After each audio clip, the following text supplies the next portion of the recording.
The tenant factor and how it affects home sales. First and foremost, let's just get this out of the way. If you're selling a home and there's a tenant in there, regardless of the contract situation, you're just gonna get lower. That's just how it is.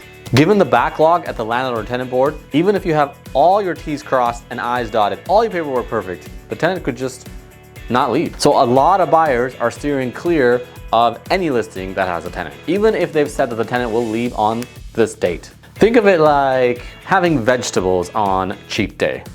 Hard pass.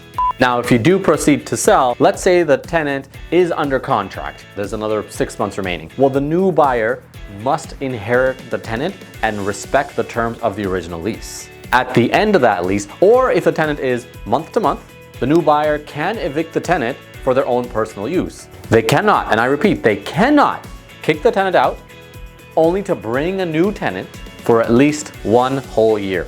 Now, if your house is on the market, regardless of that situation, you are looking more for an investor client, not necessarily an end user buyer, which then reduces your pool, which then reduces the price that you're gonna get. Now, the best time to sell if you have a tenant is if the tenant gives you, the landlord, notice that they are leaving. They fill a form called an N9, and they say that we are vacating on this date. That is a jackpot. Now, you could do 2 things. One, you could list it, put it on the market while the tenant is still there. You know, you won't be able to stage it, might not be able to take some pictures of the tenant's place. Or number 2, you could wait until a tenant leaves, clean it up, stage it, put it on the market. And that will attract the highest number of buyers. Now, if you're a buyer and you see the word tenant, it could be an opportunity for you to get a discount, but only in certain situations. So let's say, you know, you're living with your parents. You know, you're not gonna be homeless should the tenant refuse to leave. So you could wait out that hearing. Even if you wanna move in, you're okay.